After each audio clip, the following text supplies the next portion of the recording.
Hey hey, bertemu lagi bersama si Komar dalam channelnya yang terbaru, Sehat Jiwa ya. Gimana sih rasanya jadi pasien depresi, anxiety, sehari-harinya tuh gimana sih ya? Itu ada dua, yaitu pertama-tama kalau katakanlah ini gua katakan garis hijau ini garis normal ya.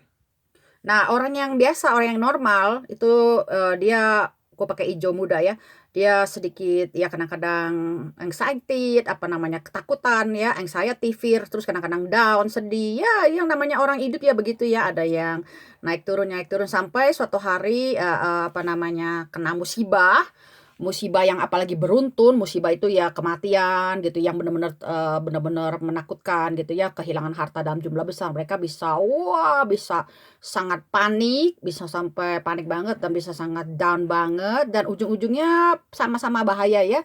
Ujung-ujungnya bisa jadi apa aja ya, mereka misalnya bisa jadi kalap ya, bisa jadi mereka jadi bunuh diri atau breakdown jadi gila ya, atau bisa jadi mereka selamat jadi normal lagi kalau mereka dari awal-awal sudah mempersiapkan diri untuk menghadapi masalah. Jadi mereka, makanya itu penting dari awal-awal kita siapin gimana kalau sampai ada terjadi musibah, gimana kalau sampai suatu hari sampai suami kita meninggal, anak kita ada yang meninggal, kita harus survive. Kalau kita nggak survive, apa anak yang lain bakalan ikut ikut celaka juga, keluarga kita, kakak adik kita, orang tua kita bakal ikut sedih sekali dan bakal ikut gila. Kalau kitanya juga sampai gila atau sampai bunuh diri ya nggak, nah kita juga nggak bisa dong. Makanya kita harus siapin diri gimana caranya menghadapi musibah dan kalau benar-benar terjadi kita kuat.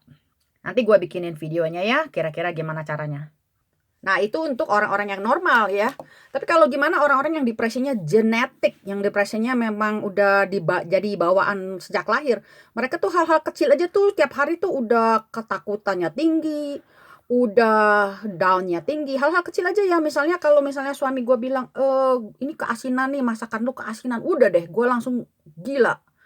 Gimana ada masalah besar gitu ya, kalau ada masalah besar tuh gue punya keadaan anxiety gue tuh udah wah, udah up banget, udah down banget kalau ada masalah besar misalnya ya, lagi kehilangan pekerjaan misalnya, itu belum musibah besar loh ya. Kalau ada musibah besar gue bisa bayangin ya, gue bagaimana tingginya dan bagaimana rendahnya, dan mungkin kesempatan gue apa namanya jadi bunuh diri atau jadi gila tuh akan lebih besar karena gue nih depresinya genetik dan kesempatan gue untuk menghadapi masalah itu jadi kalah sama orang normal. Nah, nanti di banyak video-video gue di masa depan akan banyak berbicara mengenai bagaimana kita nyelamatin diri kita sendiri. Kita nggak bisa selalu mengharapkan suami itu nggak pernah kritik kita punya masakan, mengharapkan nggak pernah musibah terjadi. Itu kan nggak mungkin. Gimana caranya kita ngerti, bagaimana caranya menghadapi orang nyinyir, bagaimana kita caranya menghadapi teman yang jahatin kita, suami yang bahkan bisa jadi jahatin kita, anak yang bisa jadi jahatin kita, gimana caranya. Sebab kita di sini harus nolong diri kita sendiri sebagai pasien penyakit jiwa ya.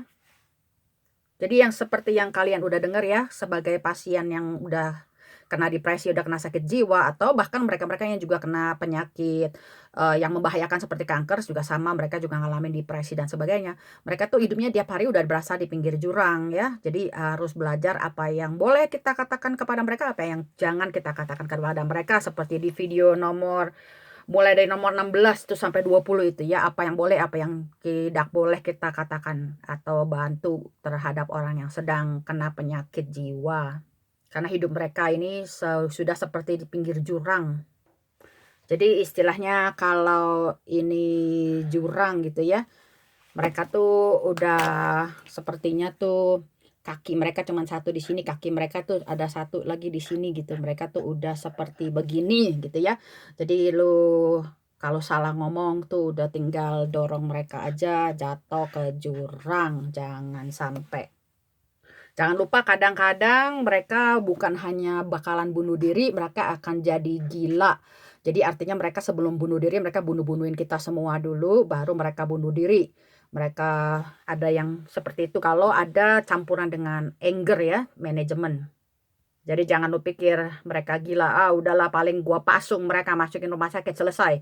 Atau gua cerai. No ya. Udah banyak kejadian ya, mereka sebelum bunuh diri, mereka bunuh-bunuhin kita dulu. Oke deh, sampai di sini dulu, dan bagus kalau lu rada ketakutan, dengerin ini, jadi lu lebih berhati-hati dan bantu temen lu yang sedang susah ini ya. Oke, terima kasih sudah mendengarkan. Bye-bye.